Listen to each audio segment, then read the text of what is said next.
This is our Tid Bit Tuesday, where I give a small tip on things that I have learned over the years that I can share with you.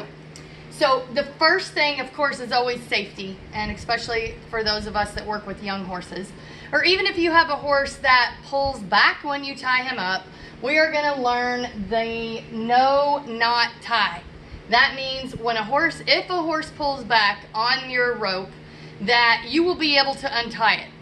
I remember 25 years ago, I had a little 4-horse steel slant trailer that I was pulling around, and I had this horse that always pulled back, and I would have lead ropes hanging off of my ties because I couldn't untie them. So I learned this a lot of years ago of how to properly tie to where if a horse pulls back that you are always going to be able to untie it, which is a safety issue.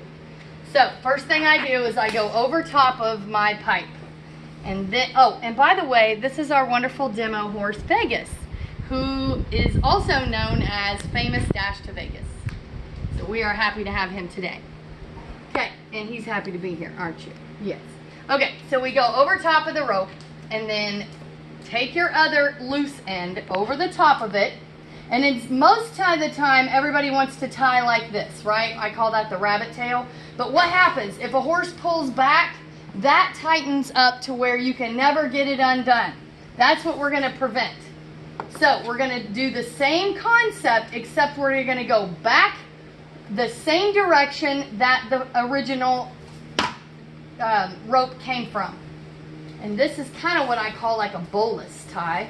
So, but now when a horse pulls back, you see how that can always be untied easily. But to secure this, because a horse could probably pull like that if you didn't finish the tie, is we're going to do the rabbit tail on this line. Like this, right? And then the safety is to put this through there. So what happens if my horse pulls back? This is always easily undone, where this will stay tied, and sometimes you have to cut them. So that is our Tiny Tip Tuesday.